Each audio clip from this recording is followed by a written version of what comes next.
Are you the parent of a baby or a toddler with food allergies?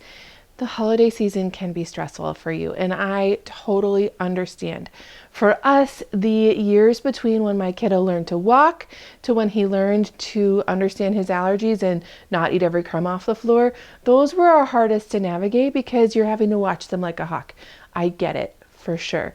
There are countless resources online to help you learn how to navigate the holidays with food allergies, and I'll link a few of them below.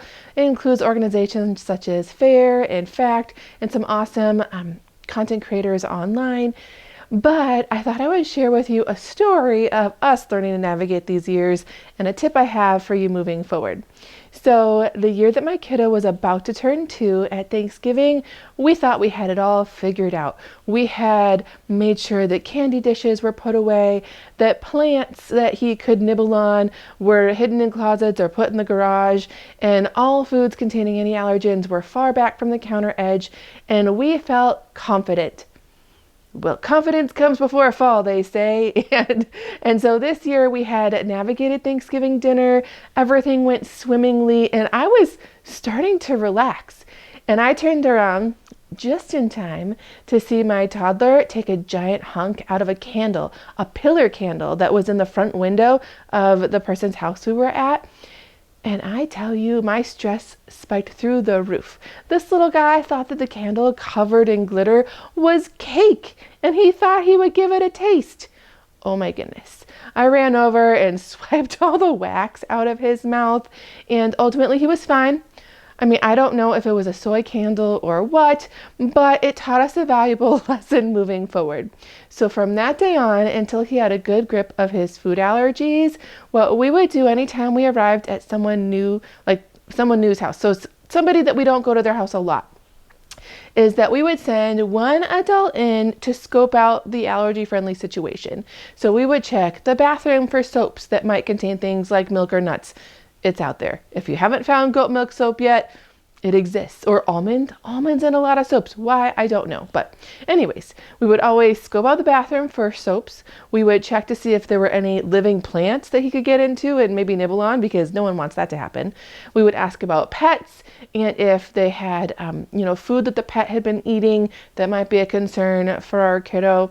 We would also double check that anything with any allergens in it was moved far back from the counter edge so he couldn't get to them easily. These are all things that we usually talked about ahead of time with a host, just so we were on the same page.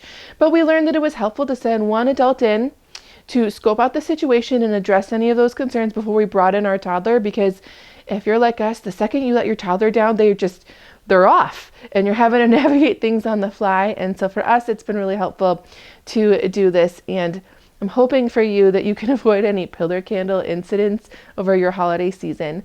As always, we know that we need to bring our emergency medication with us, have an action plan. And my other tip for you is that if you are going to a holiday get together with your spouse or significant other, it can be really helpful to split up the duty of watching your toddler. The reason I say this is that we know it takes a lot to watch them, to navigate the meals and all the things, and it can be really draining. So my husband and I would have a plan. So we would split up the role of watching our kiddo. One of us would watch for the first half of the event, and then we would swap for the second half. That way we each got a break and we had time to relax, chat with others, and not have to be on guard the entire time. If you are going to an event and you don't have a spouse or significant other with you, even asking another trusted adult to watch your kiddo for a little while you eat can give you a breather at this type of event. So I hope my tips help you. Those of you that are knee deep in those toddler years, it does get easier. I promise. Hang on. By the time they're 5 or 6, it gets so much easier and you can start to take a breather. If you want more allergy-friendly content, make sure you subscribe, follow along, and if you're not following me on Instagram, check it out. I do share quite a few things in Instagram stories and whatnot there as well. All right, I hope you have a fantastic holiday season. Thanks for watching, and I'll see you in my next video. Bye.